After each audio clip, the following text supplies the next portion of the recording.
My name is Vethkel, and I have been selling secrets for 400 years. I am not proud of it. I am not ashamed of it either. It is simply what I do, the way a river simply moves downhill without questioning the direction. There is no philosophy in it.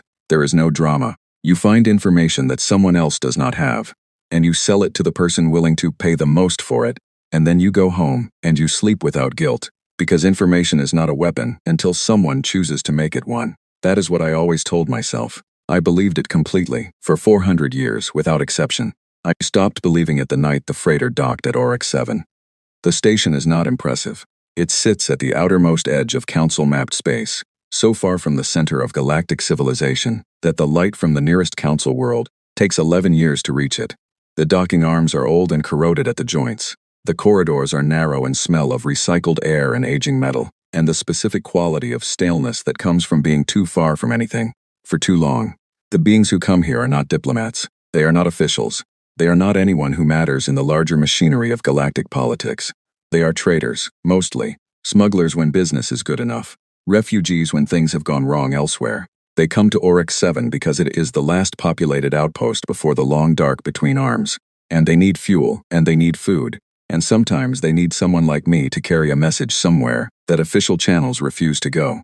I had been at Oryx 7 for 3 weeks, waiting on a deal that had not yet materialized. This was not unusual. Deals at the fringe moved slowly. Everything at the fringe moved slowly. Time itself seemed to drag out here, stretched thin by distance from anything that mattered. I had spent the 3 weeks eating in the station's single eating establishment, reading old intelligence files on my personal archive node, and watching the docking bay through the scratched viewport that looked out over the berths. I watched ships come and go the way you watch weather, when you have nothing else to do. It passed the time. I was sitting in the back corner of the establishment when the freighter arrived. I heard the docking clamps engage through the wall. It was a sound I had heard 10,000 times across 4 centuries of working the edges of civilized space. I did not look up from my meal. Then Oru appeared at my elbow. Oru managed the docking bay and owed me 3 favors from a complicated situation the previous year involving a cargo manifest and a council inspector. Oru was not the type to move quickly under any circumstances. Oru moved through the universe at the speed of someone who had decided, long ago, that urgency was for other people. Oru moved quickly now. "You need to come," Oru said. I looked up. Oru had 4 eyes, and in their species all 4 being open simultaneously indicated a level of anxiety that words typically failed to capture. All 4 were fully open. I put down my food and followed without asking questions, because in 400 years I had learned that when someone with that expression says, "Right now, you go." The freighter was small and beaten in the way of vessels that have been working hard routes for longer than their original owners intended. It was scored and patched and had one external panel that did not quite match the color of the panels around it. There were no visible registration markings, which was not unusual on the fringe. Ships that worked the outer edges often found registration marks inconvenient. What was unusual was the crew. They were a species I did not recognize. In 400 years, this had almost never happened. I know species. I know the major civilizations and the minor ones, the council members, and the unaffiliated, and the ones that the council had cataloged but never formally engaged with. I know their body plans, and their dominant colors, and the way they carry themselves when they are at ease, versus when they are afraid. I had never seen beings like these before. They were roughly bipedal, shorter than average galactic height, with pale skin that had a slightly blue undertone, and eyes that were large and dark in proportion to their faces.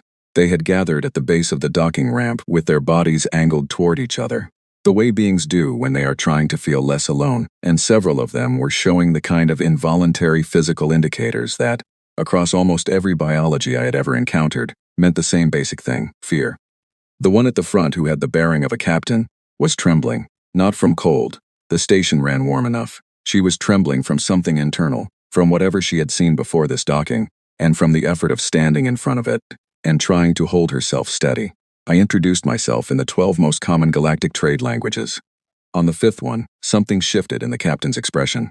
She understood me. "You are a broker," she said. Her command of the language was imperfect but workable. "You carry information from one place to another." "I carry all kinds of things," I said pleasantly. "What do you need?" She looked at me for a long moment. Then she looked back at her crew, then at me again. And in that sustained look I saw something my 4 centuries of experience recognized immediately. It was the expression of a being who had seen something they did not know how to describe, and who was now making a calculation about whether describing it would make their situation better or worse. I had seen that expression many times. Usually it preceded a very interesting conversation. "We need you to tell the council," she said. "Tell the council what?" I asked. She said the word. A single word in her own language, which my translation implant took a moment to process because it was not in any of the standard databases. When the translation came back, it rendered as a species designation, a name for a people, a label for a civilization. It meant nothing to me at first because I had never heard it. It was not in my personal files, not in anything I had encountered in 400 years of work. Humans. I kept my expression neutral and my voice even, because in my line of work, showing that something has caught you off guard is expensive. While I kept talking to her, asking gentle orienting questions about where they had been and what route they had come from, I ran the name through my personal archive node. The search returned one file, single entry, low priority classification, dated approximately 200 years ago, which in archival terms made it practically ancient. A council survey team had cataloged a small planet in the third arm of the galaxy. The dominant species, biological, carbon-based, bipedal, and at the time of observation, firmly pre-space flight. The classification was Class 2 developmental primitive. The note said, "Observe if convenient, otherwise low priority." The file had not been updated since. Nobody had touched it in 200 years. I looked at the captain and let her tell me what she had seen. Her freighter had been running a standard supply route near the third arm, the kind of route that small independent operators run, because the major shipping companies do not bother with it, and the margins, while thin, are consistent. They had picked up a debris field on sensors and moved to investigate, because debris sometimes means salvage, and salvage keeps ships like theirs running. What they found was not standard salvage. The debris was large, and moving through it, with what she described in careful and specific terms as calm and methodical purpose, were ships she had never seen before, not council ships, not from any of the 37 recognized spacefaring civilizations she or her crew could identify. New ships, unknown ships. They moved through the debris without haste, without aggression, without any of the aggressive sensor sweeps that most military vessels deploy when they encounter an unknown in their space. She had held position for 6 hours. 6 hours of watching from a distance her crew judged safe, while the unknown vessels worked through the debris with what I can only describe as the body language of professionals who are good at their job and know it. Then, when they were done, they were gone, not through any drive sequence she could recognize. No gradual acceleration, no FTL windup, no gravitational bloom on the sensors. One moment the vessels were present, the next they were not. The space where they had been was simply empty, as if they had never been there at all. She had approached the debris field after they left. She had gathered enough fragments to identify the origin of the wreckage. It was a council border probe, one of the automated monitoring units that the council scattered throughout the outer arms to watch traffic and report anomalies. It had been disassembled, carefully, not destroyed, opened and examined and then left in pieces, but pieces that told a story of deliberate investigation rather than combat or accident. Were there other debris fields? I asked. She had seen what she thought were 2 others in the same region. She had not stopped to investigate because by that point her crew had made a collective decision about how much time to spend in that area of space. They had not spent any more. How long ago? I asked. 3 weeks. 3 weeks of hard travel to reach Oryx 7 and find someone willing to take the information further. I thanked her. I arranged fuel credit for her ship, enough to get them to the nearest properly inhabited system, where they could decide what to do next. I watched them seal the ramp and begin departure procedures. Then I went back to my corner of the eating establishment and I sat and I did not touch my food and I thought. I opened the archive file again. I looked at the entry for humans, Class 2, no space capability, low priority, 200 years out of date. I thought about what could change in 200 years. I thought about civilizations I had watched transform themselves in less time. I thought about what it meant that 9 council border probes had gone dark in the last month, because I had quietly checked that number while talking to the captain, and 9 was the count, 9 probes. The pattern of their disappearances, when I mapped it on my navigation display, moved in a single direction, inward, toward the center of council space, toward everything. I sat with that pattern for a while.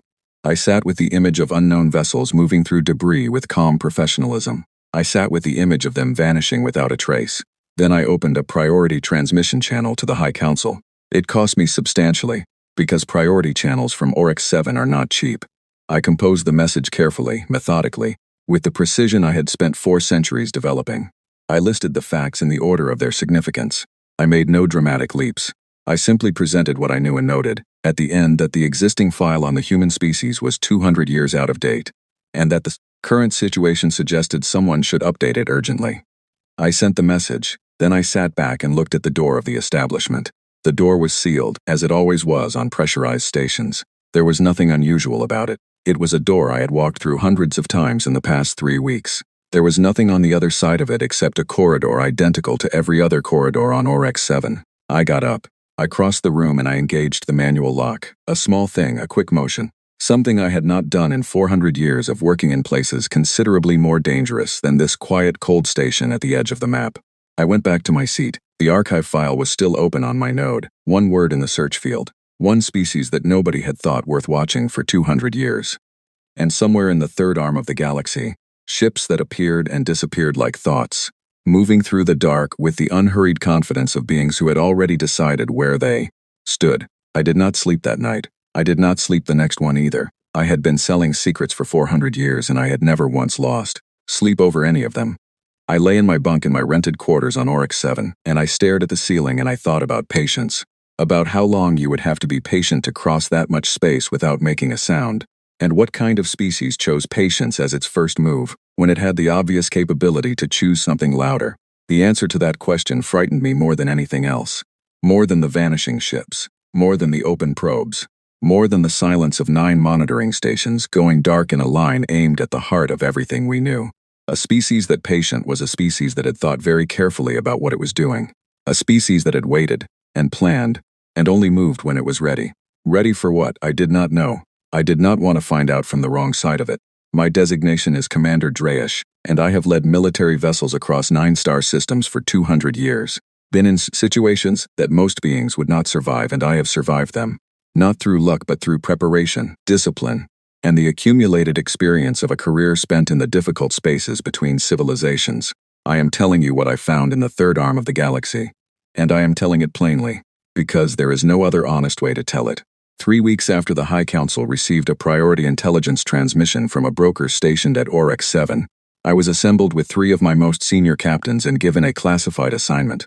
4 ships. The mission: investigate the disappearance of 9 Council border probes in the outer third arm, confirm or deny the presence of an unknown vessel type in the region, and return with everything we could gather. Observe only, do not engage, do not provoke. Come back with data. I accepted the assignment with a professional calm I had spent 200 years developing. Outwardly, inwardly, I read the preliminary intelligence brief 3 times on the transit to the third arm, because there was something in it that kept snagging my attention in a way that good intelligence briefs normally do not. Good intelligence briefs are smooth. They flow from one fact to the next and build a picture that, however incomplete, has a coherent shape. The preliminary brief on this situation did not have a coherent shape. It had the shape of something seen in peripheral vision that vanishes when you look directly at it. The facts were present. They simply did not fit together into any framework I had ever used before. 9 probes missing. An unknown vessel type. A last known position report from a civilian freighter captain who had watched unknown vessels work through debris with clinical precision for 6 hours before those vessels disappeared without a drive signature. A council archive file on a Class 2 primitive species, 2 centuries stale, which was apparently the only record the council had on the beings operating those vessels. I kept reading the brief and I kept finding myself returning to the same line. No drive signature detected. I had read thousands of field reports in 200 years. I had never read those 4 words together before. Every drive system in the galaxy, regardless of its design, regardless of its efficiency, regardless of its power output, produced a gravitational distortion that sensors could measure. This was not a theory, it was physics. It was so fundamental to our understanding of FTL travel that nobody had ever seriously proposed it could be different. You folded space, and space pushed back in a way that instruments could detect. Always. Without exception, no drive signature detected. I filed that phrase and I went to work. The third arm of the galaxy is quieter than the inner regions. Fewer inhabited systems, fewer shipping lanes, fewer reasons for anyone to be there in significant numbers. The arm has always been treated as the back end of council space, the region that you cross to get somewhere else, rather than the region that is itself a destination. We made transit in 4 days, arriving at the first debris coordinate the broker had flagged. My sensor officer, a veteran named Nella Bright who had been reading space conditions for 90 years, and who I trusted completely, began her sweep before we had fully decelerated to observation speed. She did not say anything for the first 20 minutes. Nella Bright's silences were communicative in themselves. A short silence meant routine processing. A long silence meant she was finding something that required the full weight of her attention before she was willing to describe it aloud. 20 minutes was a long silence. When she spoke, she said, "Commander, the debris is sorted." I crossed the deck and stood at her station, and I looked at the display she had built of the field. It was detailed and color-coded, with each material type highlighted separately, and what it showed me stopped all of the mental frameworks I had been running and made me look at the situation without any of them.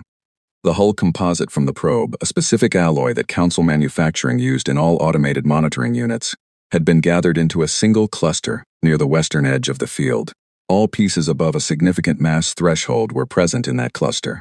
None were scattered. The drive components, those that remained, occupied a separate area to the north of the composite cluster. The sensor arrays and their housings were in a third grouping, northeast of the drive components. The small fragment debris, the shards and particles that were too small to meaningfully categorize, had been swept to the outer perimeter of the field in a rough boundary ring, as if someone had wanted to keep the workspace clean. I looked at this for a while. I looked at the distance between the clusters, at the uniformity of the categorization, at the care with which the sorting had been done. Then I asked Nella how long it would have taken to produce this result. She ran the numbers. 4 to 8 hours, she said, depending on how many vessels were working simultaneously. 4 to 8 hours. Spent in the debris field of a council probe, carefully sorting its components by material type and function. Not scanning from a distance and moving on, not taking what was useful and leaving, staying, working, organizing, treating the remnants of our technology with the focused attention of someone who intended to understand every part of it before they were done. I asked the rest of my captains to begin surveying the surrounding region, while I continued examining the primary site with Nella. Over the next several hours, we found 2 additional debris fields matching the first, both sorted, both showing the same pattern of methodical disassembly rather than any form of conflict damage. In the second site, Nella found evidence of something that required her to run the analysis twice before she reported it. The probe's internal memory core, the physical unit that stored the probe's observational data and operational logs, had been removed, cleanly. The housing that held it was present, opened carefully along its seams. The core itself was gone. They had not copied the data. They had taken the hardware. They had wanted the actual object, not a replica of its contents, the thing itself. I stood with this for a while, and I thought about what kind of mind looks at unfamiliar technology and decides that copying the data is not enough.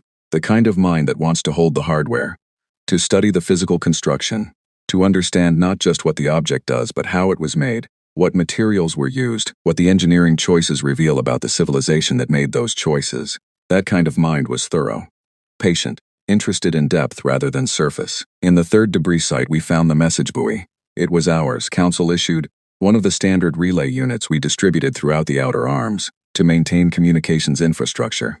Its original coordinates were logged in our navigation database. It had been moved approximately 40 kilometers from where it should have been. This was unusual but not by itself alarming. Objects drift. Gravitational interactions can relocate a passive unit over time. But when my communications officer, a young and meticulous being named Fen Cole, attempted a standard diagnostic ping, she found that the buoy was running new firmware, not corrupted firmware, not damaged firmware. Deliberately written, cleanly installed, fully functional new firmware that she had never seen before, and that our systems took several seconds to characterize before returning a description.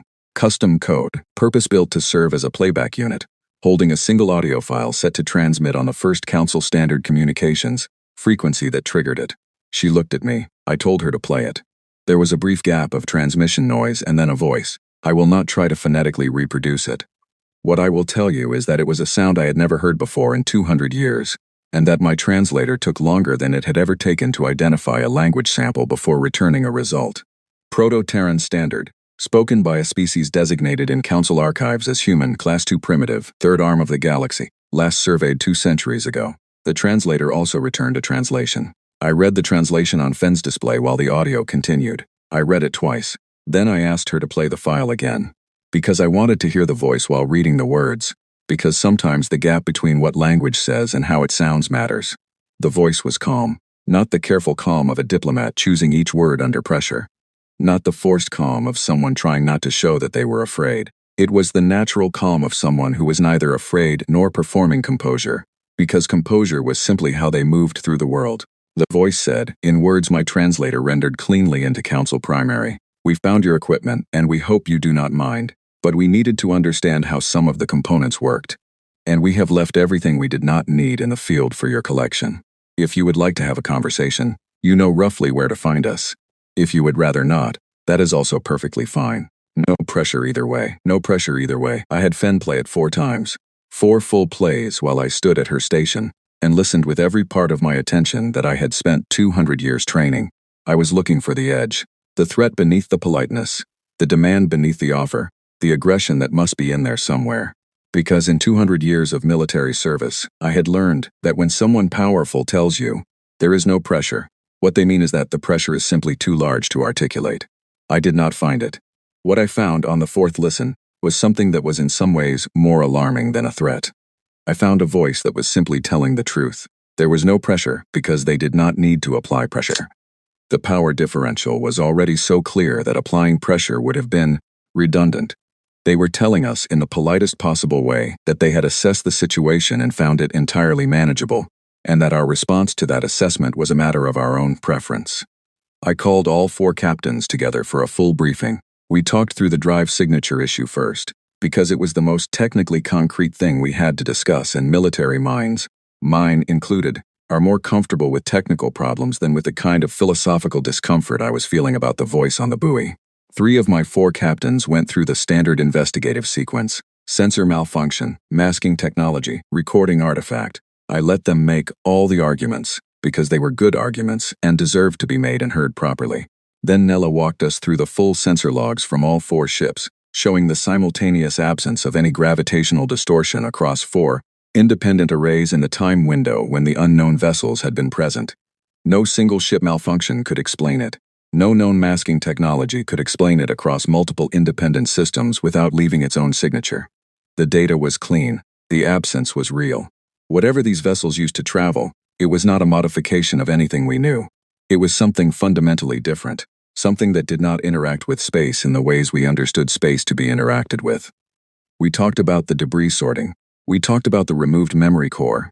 We talked about the reprogrammed buoy and the voice and the specific quality of what the voice was communicating. We talked about the timeline, 9 probes over the course of approximately 1 month, all in a pattern that moved inward toward the center of council space. One of my captains suggested that the inward pattern might be coincidental. I thanked her for the suggestion, and I said nothing else, because the pattern was not coincidental, and we both knew it, and sometimes the kindest thing you can do for a good officer is let them make the argument and then let the silence answer it. I spent 3 hours writing my report that evening. I worked through draft after draft of the recommendations section, which I had never done before in 200 years of filing reports. My standard recommendation for an unknown contact in contested or borderline space was always the same: establish a military presence sufficient to demonstrate capability, then open communication from a position of clear strength. This was doctrine. This was how the Council had handled every first contact situation for 6,000 years, with variations in scale but not in principle. I sat in front of my draft recommendations, and I thought about that doctrine, and I thought about a civilization that had moved through our most heavily monitored space without leaving a single detectable trace, that had spent careful hours studying our technology in deep space and left a polite recorded message in our own hardware that communicated in Council Primary with the ease of a language they had practiced, rather than just learned. I thought about the difference between engaging something that needed to be shown your strength and engaging something that already knew exactly what your strength was. Then I typed my actual recommendation, which was the most unusual thing I had written in 200 years of service.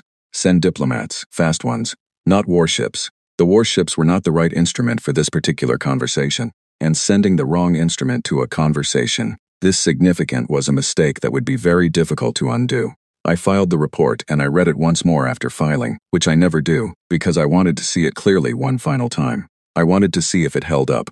It held up. It was the right recommendation. I was certain of that. But certainty and comfort are different things.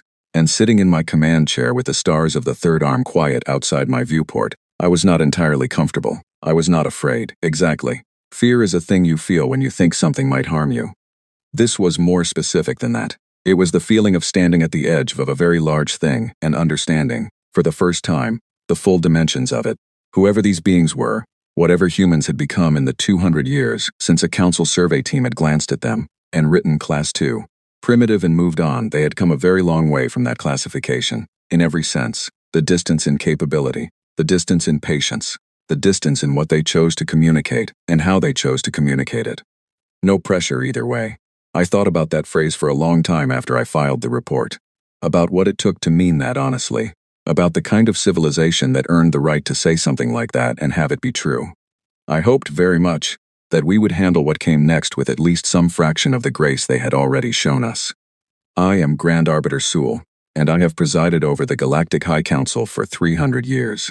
I have sat in the Arbiter's chair through 4 major wars, the dissolution of 11 civilizations, the collapse of 2 suns in regions we administered, and the endless, necessary, grinding labor of keeping 37 very different civilizations pointed in roughly the same direction, without allowing any of them to destroy each other or themselves. I have heard things in that chamber that would break most beings who had not spent centuries building the interior strength to remain functional in the face of them. I have called sessions to order through genuine planetary catastrophe and the declaration of conflicts that I knew would outlast my own tenure. In 300 years, I had always been able to open a session within 2 minutes of sitting down. The day the humans arrived, I sat in silence for 6 minutes before I found the words. Let me explain what happened, because the events of that morning moved quickly, and the sequence of them matters. The morning session had been an ordinary one by council standards, which means it was layered and complex, and would have been alarming to any outside observer, unfamiliar with the volume of work the governing of a galaxy actually requires. We were on the 17th agenda item, a trade dispute between 2 member civilizations over mineral access rights in a shared border zone, when my senior aide Owen Marsh appeared at my shoulder. Owen had served at my side for 60 years. In 60 years, I had never seen Owen move with urgency during a formal session. Owen understood, better than almost anyone, that the appearance of calm in a seat of governance is itself a form of governance. Owen had interrupted me twice in 60 years, both times for genuine planetary emergencies. Owen leaned down and said very quietly 4 words, "They are already here." I looked at Owen. Owen's face said the rest of what I needed to know. I excused myself from the session without an explanation, which I had also never done, and walked with Owen to the primary monitoring center, which was 2 levels below the main chamber, and staffed around the clock by the council's best sensor analysts. The analyst on duty when I arrived was Clara Osi, who was young by council standards but had a reputation for rigor that more senior analysts sometimes lacked. Clara was standing very still in front of a display that covered most of the forward wall of the monitoring center, and she was looking at it with the specific stillness of a professional who has already processed what they are seeing and is now waiting for someone senior enough to share it with. The display showed the space around Valhora's Rest. Valhora's Rest was not chosen by accident as the location they appeared. I want to be clear about that. Whether they chose it deliberately or whether the significance was incidental, the effect was the same. It was the most symbolically loaded location in council space. 4,000 years ago, when the council was still new and fragile and finding its shape, a group of early delegates had established a permanent neutral station at Valhora's Rest as a statement of intent. The planet had since become the location of the council's oldest monuments, its foundational treaties, its archival centers. Every new member civilization sent a delegation to Valhora's Rest as part of their formal admission ceremony. It was not the political center of the council. It was something more lasting than that. It was the place that said, "This thing has been here for a long time and intends to continue." 23 vessels were now in orbit around that planet. They had not been there 6 minutes ago. Clara had the timestamp. She had the sensor logs from all 12 monitoring arrays assigned to the Valhora's Rest region. The logs showed clean space, clean space, clean space, and then vessels. No approach, no transit signature, no deceleration. Present. I stood at the display, and I looked at the vessels. They were large but not the largest the galaxy had produced. Their hull design was unlike anything in the council database. Smooth dark, with a surface that did not return sensor sweeps clearly, as if the material itself was doing something to the instruments rather than simply reflecting back. They held a loose formation around the planet, not aggressive in arrangement, not random either. It had the quality of a deliberate formation chosen to be unthreatening while making unmistakably clear that the number and positioning had been thought about. They held position. They were not doing anything except being there. They had not activated any systems that our instruments could identify as weapons. They had not attempted to approach the surface of the planet. They had not yet made contact on any frequency. They had simply arrived and waited. I asked Clara how the planet was reporting. "Multiple eyewitness accounts from the surface," she said. The observation networks confirmed the same timestamp. The response from the planet's local population was still organizing, but the tone of the early reports was consistent with what you would expect from 11 million beings who had looked up and found 23 ships in their sky that had not been there a moment before. I went back to the chamber. I walked the full length of the entrance corridor to the main floor, which is a long walk, and by the time I reached my chair, I had decided how I was going to handle the next few minutes. I was going to be clear, direct, and controlled. I was going to call the session back to order and present the facts without editorializing, and allow the chamber to respond through its proper processes. This was what the council had procedures for. This was what 300 years of experience had prepared me to manage. I sat down. The chamber had already received something through various private channels, because the noise level was dropping before I reached my seat. By the time I was fully seated, the ambient hum of 11,000 ongoing conversations in 37 languages had reduced to something noticeably quieter. By the time I had been in my chair for 30 seconds, it was gone entirely. 11,000 beings. Complete silence. I looked out across the chamber. I looked at 37 species represented in their delegations, faces in every configuration biology produces, from the smooth pale surfaces of the Velhorans, to the crystalline structures of the Greth, to the dense layered forms of the beings from the deep gravity worlds. I had looked at this assembly thousands of times. I knew these faces. I had read them through wars and disasters and the ordinary accumulated drama of 6,000 years of galactic governance. What I saw now, across all of them, was the same. It was not complicated. It was simple, the way the most genuine emotions are simple. It was the expression of people who understood, all at once, that the world had just changed while they were looking elsewhere. I called the session to order. Then I read them what I knew. I read them Claire Ossie's timestamp. I read them the sensor logs. I read them the entry from the Council archive for the human species, including the date of the original survey and the classification it had received. Class 2 developmental primitive, low priority, no space capability. I let the date of that assessment sit in the room. I watched 11,000 delegates absorb the gap between 2 centuries ago and right now, between Class 2 primitive and 23 undetectable vessels in orbit around our most historically significant world. I read them Commander Driesh's field report, not in full, the relevant sections, the sorted debris, the removed memory core, the reprogrammed message buoy, the drive signature that did not exist, the voice that said, in Council Primary, that there was no pressure either way. I read them the intelligence summary that the Council's Archival Research Division had prepared over the preceding weeks. This summary had been assembled by a team working without sleep, and it showed. It was dense and in places internally contradictory, as different analysts reached to different conclusions from the same raw data. But its central narrative was consistent. Humans had known about the Council for approximately 100 years.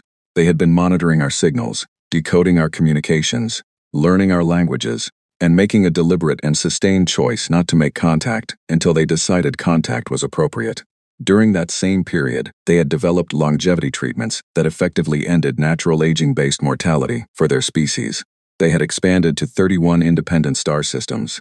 They had survived 2 internal conflicts of extinction-scale severity.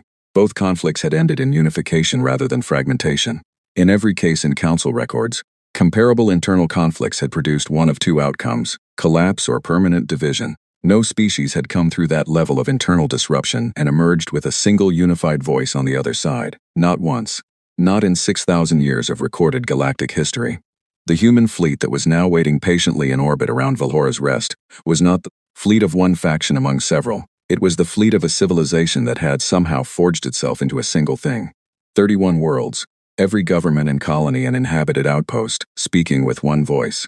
The communications that were coming in from that fleet were addressed to the Council collectively, in Council Primary, requesting formal first contact and a membership application process. The diplomatic representative identified herself and stated her intention to present credentials whenever we were ready to receive her. The tone of the communication was the same tone as the voice on the buoy in deep space. Calm, patient, comfortable in the way of someone who is not performing ease but genuinely possessing it. I finished reading the summary. The chamber stayed quiet. I called a recess of 1 hour, which was the first unscheduled recess I had called in 300 years, and I went to my preparation room and I sat alone and I thought, 300 years, 6,000 years before that of Council history, 37 civilizations managed and balanced and kept at great ongoing effort from consuming each other. All of it built on a framework that had survived enormous pressures and adapted to enormous changes and remained, at its core, the same structure that the founders had imagined: a council, a collective, a common table where the powerful and the less powerful alike had a voice and a vote. In 6,000 years, the council had never encountered a situation quite like this one. We had encountered powerful new civilizations before. We had encountered civilizations that arrived with capabilities that surprised us.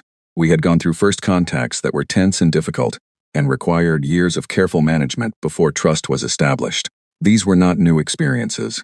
But this was different, and sitting alone in my preparation room, I tried to understand precisely how. The difference was informational. In every first contact situation we had managed, the Council had more information about the incoming species than the incoming species had about us. We had been watching them, cataloging them, building files. The asymmetry of knowledge had always been on our side. It was one of the structural advantages of being the established civilization that the newer one was approaching. You knew the language, you knew the customs, you knew the history. The newcomer was learning, and you were teaching, and that arrangement gave the Council a certain natural authority in how the relationship developed. In this situation, the asymmetry ran the other direction, completely. Humans had been watching us for a century. They knew our languages, they knew our history, they knew our political structures, our internal tensions, our decision-making processes, our member civilizations and their individual relationships with the Council. They had spent a century building a more complete picture of us than we had ever bothered to build of them.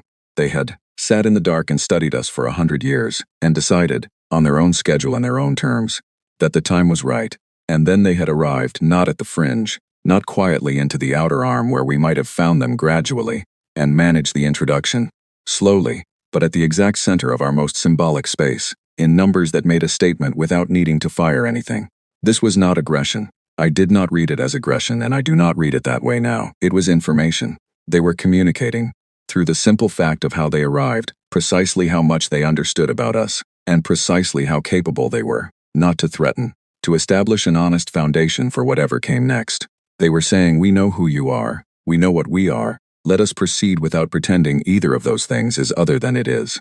I went back to the chamber. I spoke for 20 minutes. I told the Council what I thought, which was a less formal register than the chamber typically operated in, but the situation did not seem to me to require the formal register. I told them that the deliberation would proceed, that every voice would be heard, that the process would be full and proper and complete. I told them that was our tradition, and our tradition had earned its continuity, and then I told them what I believed the outcome was going to be. I told them plainly, without softening it, because I thought they already knew, and the most useful thing I could do was to say it clearly, so that we could move past the pretense of uncertainty and toward the actual work. The chamber absorbed this, 11,000 faces. The silence that followed was different from the silence before. Not frightened, not shocked. The silence of people who have just heard something true that they needed to hear said aloud before they could proceed. That silence meant more to me than anything else that happened that day. My name is Sheen, and I have been a xenoanthropologist for 62 years. I have spent those years studying a single species, filing 47 reports that were not read carefully, and waiting for the day when the information I had been accumulating would be too immediate to ignore. That day has arrived. I find that I have complicated feelings about it. I want to tell you what I know about humans, because the Council is about to make decisions about a civilization that almost nobody in this galaxy actually understands, and that gap in understanding is now a practical rather than purely academic problem. I am going to try to explain them as clearly as I can, with 62 years of evidence behind every word, and I am going to try to explain not just what they have done but why, because the why is the part that matters for everything that comes next. I began studying humans 62 years ago as a junior researcher at the Council's Xenological Survey Institute. My supervisor at the time was a veteran academic who assigned me the human case file as a training exercise. He was kind about it. He said it was good practice for a first independent study. He said Class 2 files were useful for developing basic methodology before moving on to more complex cases. He said I should treat it as a few weeks of work, file an update note, and come back ready for a real assignment. I opened the file on a morning like any other, and I spent a week reading it. The existing data was what you would expect for a Class 2 species on a low-priority planet far from the Council's center of concern. There were population surveys and basic biological classification data, and some atmospheric readings and a note from the original survey team that the dominant species appeared to be in an early industrial phase, prone to internal conflict, and of no significant interest to galactic affairs at this time. The note had a casual tone, the kind of tone people use when they are describing something they expect to remain exactly as it is. At the end of my first week, I asked my supervisor for expanded observational access. He was mildly surprised but approved it. Access to additional remote sensor data from the third arm was not a significant resource expenditure. He gave me 6 months. By the end of those 6 months, I had submitted a formal report that was 40 pages long, which was significantly longer than the report my supervisor had expected. I had reconstructed as complete a developmental picture as I could from 2 centuries of accumulated remote observational data, going back to the original survey and tracing every data point forward to the present. I had built population models and technological progression models and cross-referenced them against council records for comparable species at comparable developmental stages. What I found was not what the models predicted. Class 2 species follow a known developmental curve. The council has been watching Class 2 species for 6,000 years and the curve is well documented. Early industrial phase leads to advanced industrial phase over an average of 3 to 5 centuries, depending on population density and resource availability. Advanced industrial phase produces the conditions for early space exploration, which takes another 2 to 3 centuries on average to develop into reliable FTL capability. The total time from Class 2 status to functional spacefaring civilization, averaging across all the cases in council records, is approximately 600 to 800 years. In 2 centuries, humans had covered ground that the average species covers in 600 to 800 years. The question I spent the next 60 years trying to answer was why. The first thing I noticed was that they did not follow the standard deceleration pattern after major setbacks. Every species in council records, without exception, shows reduced developmental speed following significant internal conflicts or environmental catastrophes. The logic is simple. You lose population, you lose infrastructure, you lose institutional knowledge, you lose the social stability that advanced research requires. Recovery takes time. Caution follows catastrophe. The species that survives a near-extinction event does not immediately accelerate. It stabilizes. It rebuilds. It is careful. Humans were careful too during the immediate aftermath of their major crises. I want to be precise about this because the record matters. They did not emerge from their worst periods laughing and unaffected. They grieved. They struggled. The data showed population loss and social disruption and all the indicators of genuine difficulty. They were not magically resilient. They were not immune to pain. But within 1 or 2 generations after each crisis, the data showed something that I had never seen in council records before. Not recovery to baseline, acceleration past it. In every case I could identify in 2 centuries of data, humans had come out of a major crisis and within a generation were building faster, reaching further, and producing more significant breakthroughs than they had been producing before the crisis struck. I spent a long time trying to find a parallel. I looked through council records going back thousands of years. I looked at every species that had faced comparable adversity at comparable developmental stages. In no case did I find the same pattern. The closest things I found were individual instances of specific civilizations accelerating during particular periods, but always with an external cause, a resource discovery, a contact with a more advanced species, a technological transfer that catalyzed progress. Not internal acceleration following internal adversity, without any external input. Humans did it repeatedly, every time. From internal resources alone, I began to look at their culture for the explanation. Because when the data does not fit the standard model, the thing you have not looked at yet is usually where the answer is. I had access to a significant volume of cultural data, communications intercepts, broadcast media in the early period, and later, as their communications infrastructure grew more sophisticated, a much richer stream of cultural output, music, literature, visual art, their forms of public discourse, their philosophy, and their religion, and the arguments they had with each other about what mattered and how to live. I looked at all of it, and I looked for the patterns that ran across everything, the themes that showed up in every period and every cultural context, and every form of expression, regardless of what else was going on. Those deep recurring themes, the ones a species keeps returning to across centuries and across every form it uses to think out loud, are the most honest picture you can get of what that species fundamentally believes about itself. The themes I found in humans were consistent, across thousands of years of their recorded history, which predated the period I was observing. Their cultural output returned again and again to the same set of ideas. Endurance, the insistence that things could be different than they were, the conviction that difficulty was not the same as impossibility, the specific, persistent, almost belligerent refusal to accept that a story, personal or civilizational, was finished just because it had reached a difficult point. I found this in their oldest preserved literature, and in their most recent. I found it in their music in every tradition I could access. I found it in the arguments they had publicly about philosophy and governance, and the right way to organize a civilization. The arguments changed in their specifics across centuries, but the underlying assumption rarely did. The underlying assumption was that things could be made better.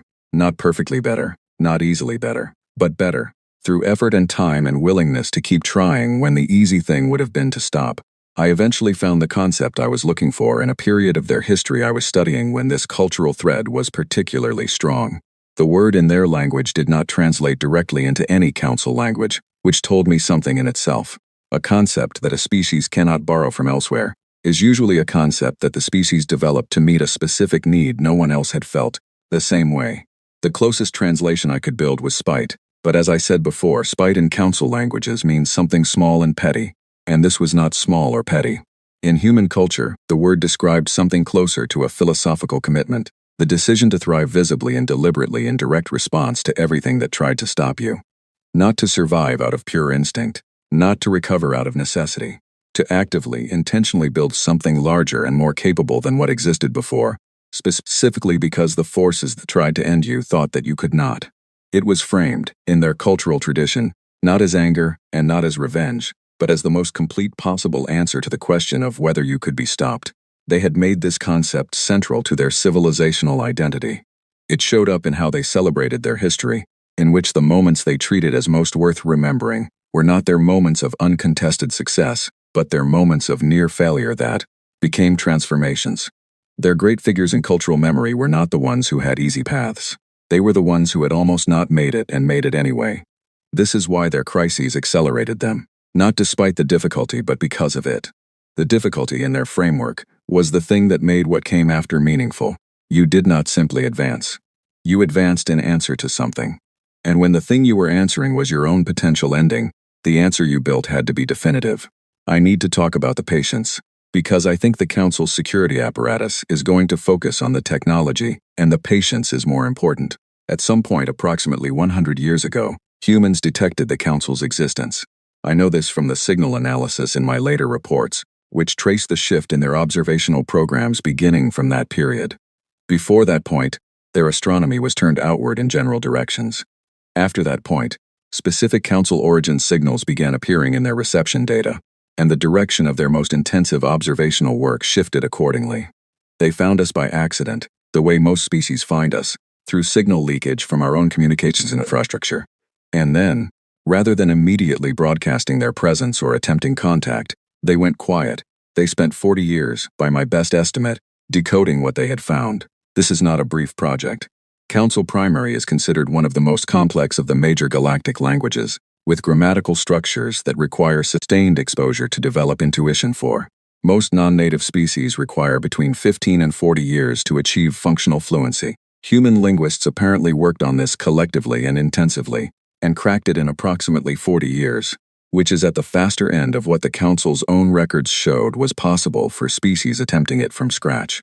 Then they spent another 60 years watching us govern, watching our member civilizations interact, learning our political structures and our internal tensions and our historical relationships, watching us be exactly who we were, with all our imperfections and our complications and our 6,000-year history of managing a large, difficult, varied collection of civilizations that did not always agree. And they decided, at some point and for reasons that I hope the ambassador will explain to the Council in detail, that we were worth talking to. They chose to wait until they were ready. Not until they were powerful enough, because they passed that threshold decades before they made contact. Not until we knew about them, because we did not know until they wanted us to. They waited until they were satisfied with their own understanding of who they were dealing with, and what kind of relationship they wanted to build. They treated it as a decision that deserved the full weight of their attention and their time. And they gave it both. I cannot overstate how unusual this is. I have studied species at every stage of development. Species at the edge of spacefaring capability, in my experience, do not exercise this kind of patience. The instinct when you discover that you are not alone in the galaxy is to make yourself known, to announce yourself, to reach out and see what reaches back.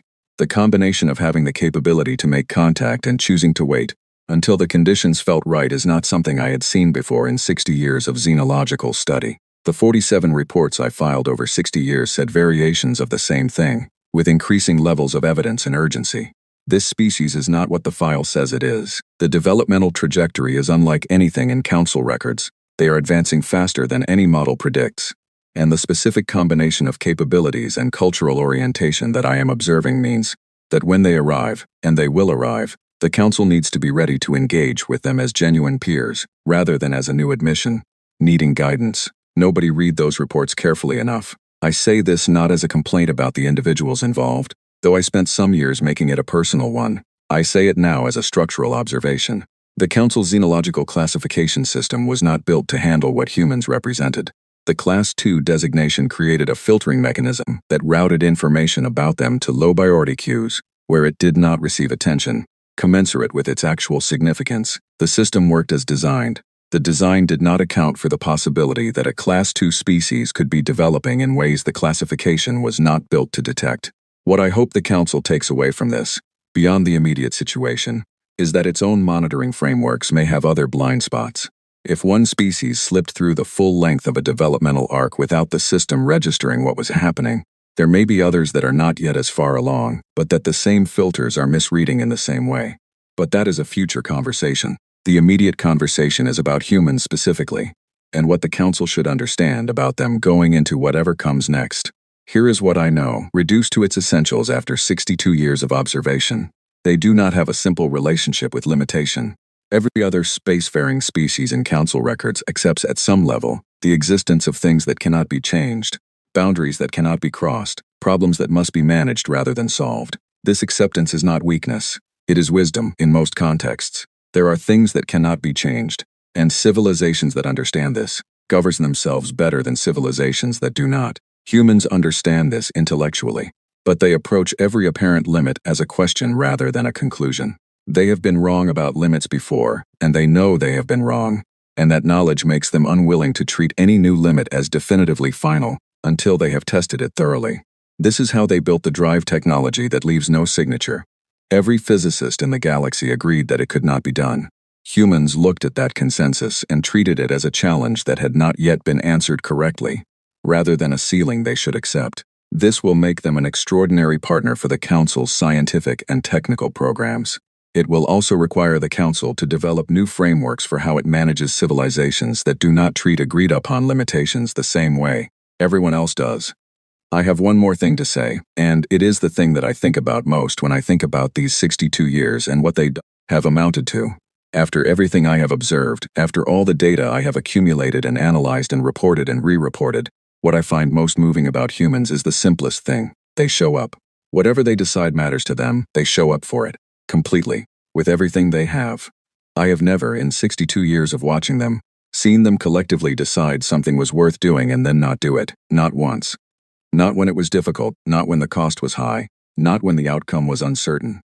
That quality, more than the technology and more than the patience and more than any of the strategic capability they have clearly developed, is the thing that I believe the Council most needs to understand, because it means that when humans tell you they want to be useful, the honest interpretation of that statement is not a diplomatic gesture. It is a description of what they actually intend.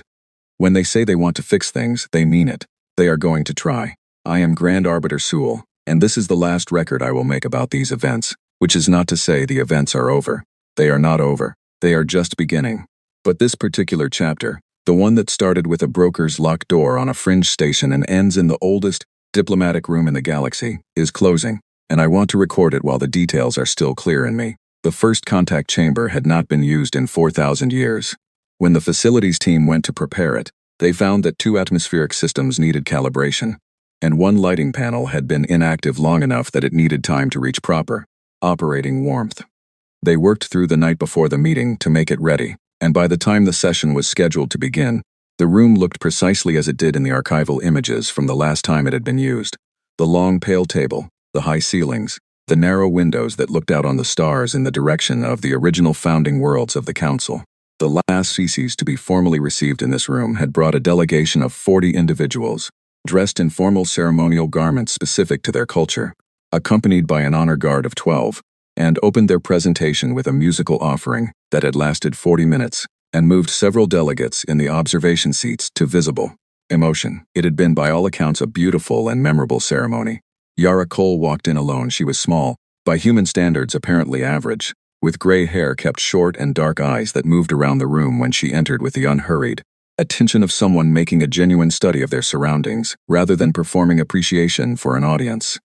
She wore simple, Practical clothing, no ceremonial elements, no equipment visible, no guard, no aids. She carried a single document case, thin and dark, and she set it on the table beside her seat before looking across the table at me. She smiled first. In 300 years of formal diplomacy, I had never had a first contact representative smile at me before the opening formalities.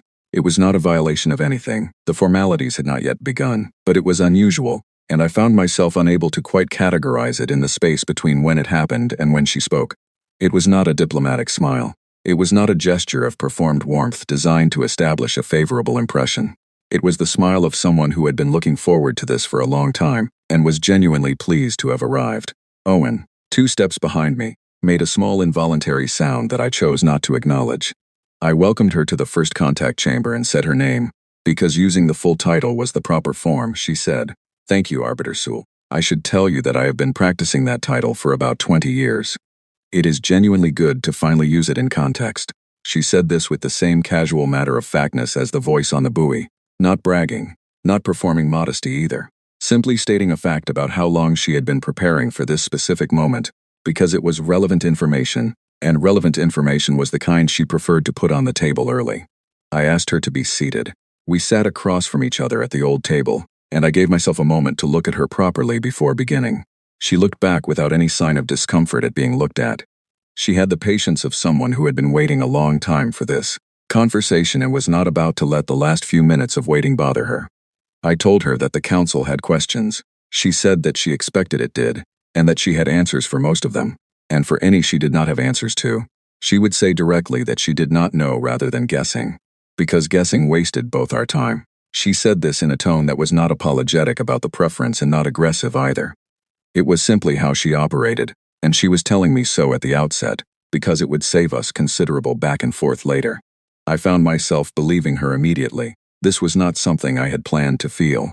I had planned to proceed with the careful skepticism appropriate to a first contact of this magnitude. I had planned to weigh every statement against every other statement for consistency. I had planned to do all the things that 300 years of experience in a room where the stakes were always high had taught me to do.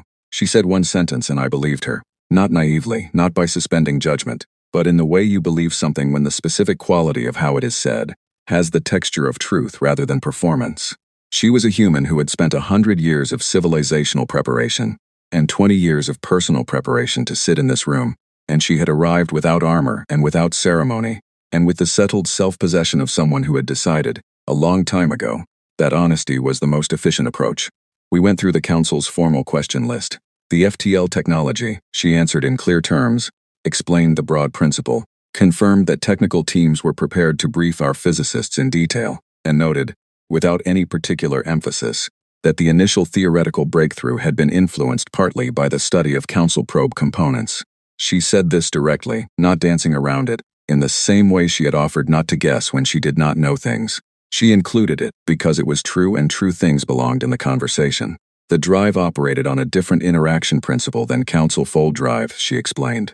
Not a refinement of the same mechanism. A different mechanism entirely, one that did not produce gravitational distortion in the frequency ranges our sensors were designed to monitor.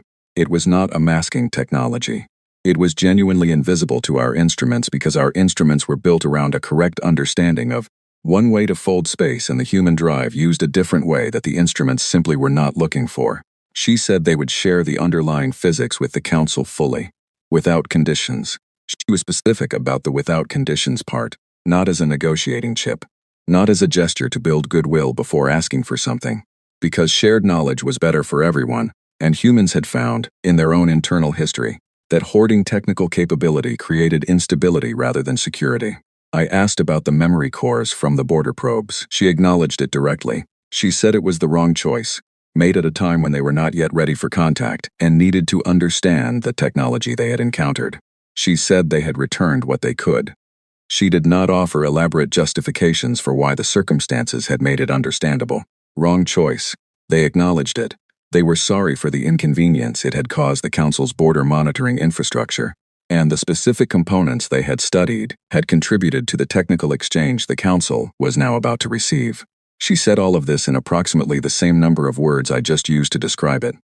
I have been in diplomatic conversations where an equivalent acknowledgement took 3 days of careful verbal maneuvering to arrive at and was still, never expressed as plainly as that. I worked through the rest of the formal list. She answered every question. Where she knew, she said what she knew. Where she did not know, she said so. She did not try to steer the conversation. She did not try to manage my impressions. She sat with the document case unopened beside her, and she answered my questions and looked at me steadily and was, entirely without apparent effort, the most honest person I had been in a room with in 300 years.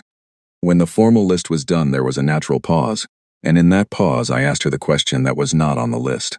Ambassador Cole, I said, what do you want? She was quiet for a moment, not performing consideration, actually considering. The quality of her stillness in that moment was the kind that comes from taking a question seriously. She looked at the table for a few seconds, not away from me but at the table, and then she looked back up. She said, the same things you want, I think, to continue, to go further than we have gone, to understand what is out there, and to build something with that understanding, to be part of something larger than our own systems.